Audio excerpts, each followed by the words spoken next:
You know, fitness is one of those things where it's a double-edged sword. Okay. I'm going to take a couple of moments and tell you my experience with doing a little bit too much when you train. Now, I've been training since 2018, but I trained wrong for like the first 2 years. And then in 2020, I decided to become a personal trainer, right, with the American Council of Exercise, all right? And that's when I learned how to train. I started watching people like Jeff Nippert. I started watching people like Johnny Shreve, Jeff Cavalier, Scott Herman, just name a few. It's a lot more out there, but those were my main channels to, that I looked at.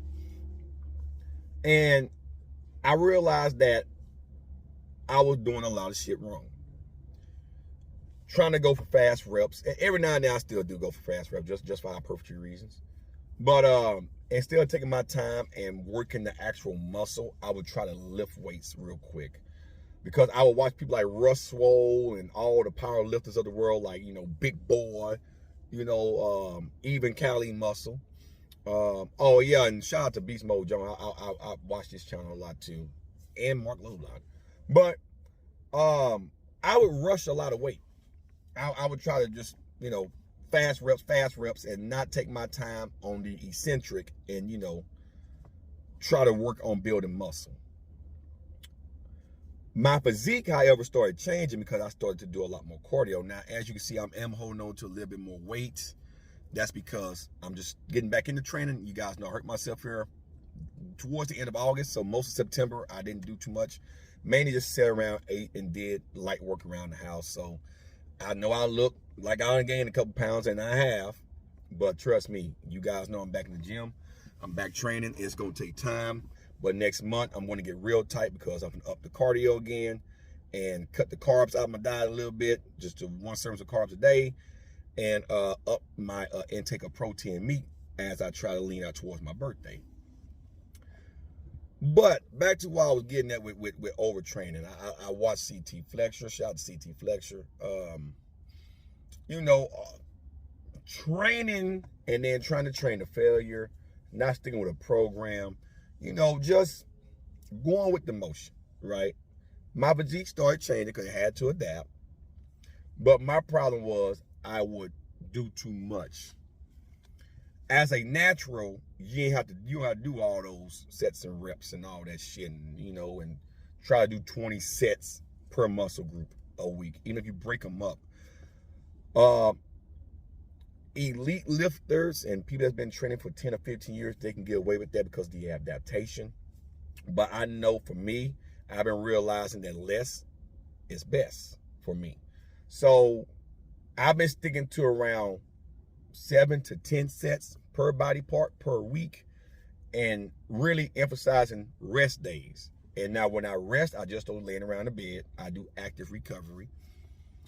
And that helped me with recovery, right? Instead of me, being irritated a lot, not sleeping, anxiety's up. And those were all signs of overtraining that I didn't know at the time I was doing. When you don't want to go to the gym, or you don't want to lift weights, or you're not liking life or enjoying life, a lot of times that stems from overtraining. When you do a lot of volume, and volume is, like say, sets times reps times load with weight, right? All that adds up. And even though you are training, and you may not be strength training, because if you strength train, volume's not gonna be high. It's gonna be the intensity, because the higher the weight, you can't lift your 1 rep max 9 times. I'm sorry, you ain't gonna do that. That's more of a nervous system driver, which takes longer to recover from. But when you do a lot of volume, that means you're lifting weights that you can probably lift. At least I shoot for anywhere from 6 to, I say, no more than 15 reps. Somewhere in that threshold. If you can do it more than 15 times, that's straight hypertrophy work. And if it's a weight that's very light, you're doing more damage to your ligaments and tendons because you're doing repetitive motion with very high reps for long periods of time. That can cause tendinitis in the elbows and all type of shit in your knees and, you know, all that good shit. But if you know how to train and you're slowing down the eccentric, being explosive in the concentric, but slowing down the eccentric where you do all the muscle damage, you're going to start to build muscle. And you're going to realize real quick that 5 to no more than 10 reps per set, per body part a week is enough, right, to see muscle growth with adequate amounts of rest. I would tell you guys, if you're training and you're training a lot and you realize, especially your natural, and you're realizing that you're 3 weeks down the line, 4 weeks down the line, you started to notice recovery issues, nagging aches and pains that don't go away. You're having muscle soreness more than a week past the last time you trained, you know, your chest or your arms or anything. Because sometimes delayed onset muscle soreness or DOMS can happen 4 days after you let that body part rest. It might not be sore the next day. Other parts of the body might be sore. And then all of a sudden, 3 days later, oh man, my chest hurt when I do this, because it's starting to recover and heal. So for me, I work out 3 days in a row right now, and then I take 4 straight days off, right? This week, I got to take 5 days off because, you know, I'm going to be busy today, so I couldn't go to the gym, but I would have been at the gym today. But starting this week, it'll be Tuesday, Wednesday, Thursday, I'll be at the gym. Fridays, Saturdays, Sundays, and Mondays, I'll be off. And then as I get used to that, I will incorporate 1 more training day and take 3 days off. And then just stay there. I think doing more than 4 days of training for a natural is overkill, unless you're doing bodybuilding style training and you're doing either bro splits or you're doing 1 body part per day for 6 days a week with 1 day off. If you're only doing 1 body part, then you can get away with going there, doing 10 sets on that 1 body part, thrashing the fuck out of it, and then leaving. Because next day you're doing something different. That part's gonna be sore, but the next, your whole nervous system won't be fucked up, okay? So the way I'm doing it right now, I'm doing upper with a little bit of cardio, lower with a little bit of cardio, and then on Thursdays, there'll be a full body movement. I'm not deadlifting right now. Like I said, I'm saving that until my whole spinal column, even though I got the green light, I wanna make sure I'm comfortable. I know Wednesday, I'm a hack squat for the first time. So I'm gonna be squatting for the first time since August. Not barbell, but hack squats. We got hack squats at the gym that I'm at. So I'm just gonna use no more than 200 pounds. I know the machine itself is 167 pounds without weight. So that'll be a very good warm up to see how I feel. I'm gonna do goblet squats to warm my body up before I actually sit down and do the hack squat. And just see how I feel. And then, you know, the moment I can start back squatting 200 pounds, 250 pounds, 260 pounds on that hack squat machine with confidence, then I will slowly start to go back to barbell squatting, because compound lifts does have its advantages over machines because you're using more stabilizing muscles to stabilize the barbell versus the machines that take that out. The machines should be focused on if you're trying to build muscle, your main muscle groups. Like say you want to build your chest, the machine can help build your chest because you're taking all the stabilizers out. On the barbell, the lats come into play. You know, the shoulders gonna come into play anyway, but you got the lats, your upper back, you know, your core, you got your shoulders, you got your triceps, biceps play a role. All that play a role when you barbell bench. Same if you dumbbell do benching. Squatting, you got your core, your upper back, pretty much your whole body. All those stabilizing muscles come into play. Same with deadlifting. But when you take the machines into play, you're actually sitting down, so you're relaxing your core, you're relaxing other muscles. Therefore, you're focusing on the main muscle that you're trying to target, where the machine is targeting 10. So right now I'm doing machine because I'm trying to build my foundation. I'm not saying that I don't do any other little lifts like dumbbell lifts and stuff. I do want to put some type of stabilizing muscles in there to get some type of training. But right now, I'm not doing a lot of barbell movements at all. The only barbell movement that I know I'm sticking with right now is just a row, a bent over barbell row. That is it. I'm not loading my back from a dumbbell, from a deadlift or a barbell squat right now, let alone bench press, because you load your upper back. Your back is what you press off of when you bench press. But my advice is, guys, to all the naturals out there, If you are noticing symptoms like I said, you're irritated, you're depressed, you're having bad thoughts all the time, you can't sleep, your anxiety's up, it's just like you're questioning your existence, right? Kind of like you're lost in space. Then you could be overtraining. I'm pretty sure you are overtraining. Take some days off. Just get away, do other shit for a week or two. Let your body get some relaxation from lifting weights. Let your neurological system come down. You can take a month off from training, even 2 months off from training. Your body will grow in that first month, and then the second month, if you do just light activity, you will maintain some muscle. You might get a little smaller as inflammation goes down in the muscles and joints and stuff like that. And if you come off creatine, you drop that water weight, you might get a little bit smaller, so you're gonna lose a little bit of strength, but you won't lose that muscle. It takes a while to lose muscle that you actually built without the enhancement of PEDs. So if you feel like you're being burnt out, take some time. Get away. Take some time. As you start to build muscle, you're going to be more alert of your body parts. Like when I walk right now, or when I move my hands, it's like I know I'm moving my hands. I know I'm moving my legs because I got more muscle there now. I'm getting more communication from the muscle. Because muscle, they have nerves. All that goes to the muscle. More nerves and more endings, more mind-muscle connection. You'll be more in tune with your body. But if you're feeling like you can't even control your body, or you feel lost, vertigo, you're mad to worry, you don't know what's going on, you can't have sex, you're just irritated all the time.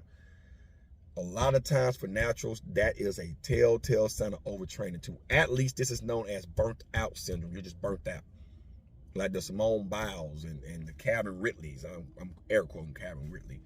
But you are burnt out and you need to take a month or 2 off. That is fine. If your nervous system's fucked up, you're fucked up. Take some time off. Let the body heal. Nagging injuries, especially those of tendons, ligaments, joint issues. Sometimes that repetitive use of your joints and stuff like that, you need to take a month or 2 off, because muscle will heal like that. Unless it's like a muscle sprain or something. Muscle sprains can heal up in 2 weeks. But let's say you have a tendon tear or a ligament issue or a joint issue where your nerves being a little bit compressed. That could take weeks up to a couple of months to resolve itself. And if you don't give it enough time off and you constantly beat the area up, you're just delaying the healing process. I have tinnitus in my elbow from doing a lot of volume, from pressing, push-ups, all of that. So some days my elbows be hurting. It be hurt like a motherfucker, man. And that's I'm gonna have arthritis there. I already tell that shit. But I don't want you naturals to go down that road. Overtraining is one of those things. I have done it twice already. It's one of those things where, and now I know the signs and symptoms, so I back off. You don't want to constantly do yourself like that, because it disrupts your life. It truly does disrupt your life. So my advice to you guys is to ease up. Less is best. Focus on rest, relaxation, stuff to keep your stress at a minimum. Train though. Train is good. Do cardio. If you really want your muscles to show, you have to get lean. Getting lean means cutting down on carbs, increasing your protein, give the body what it needs to build muscle. Make sure you're staying around maintenance on a little bit of a calorie deficit. And then if you do cardio, that will help with that. Do cardio.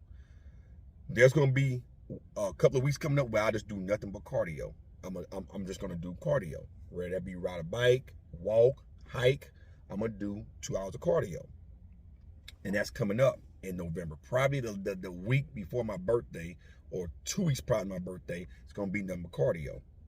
I'm going to lift weights at a bare minimum, and then I'll be doing like virtually 2 days where I'm lifting weights that morning, and then that afternoon or evening, it'll be just cardio. Why? Because I'm trying to chisel myself. And cardio, you're going to burn a lot of calories. When you do aerobic exercises, that means using oxygen. That means the body is going to have to utilize oxygen, utilize fat.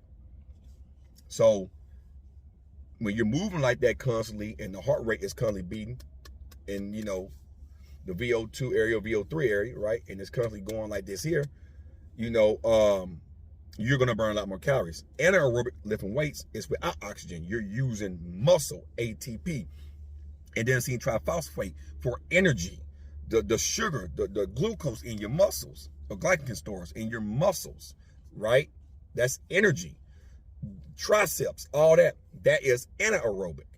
Yes, your heart is going to increase, but then once you start lifting weights, guess what? Your heart rate goes back down.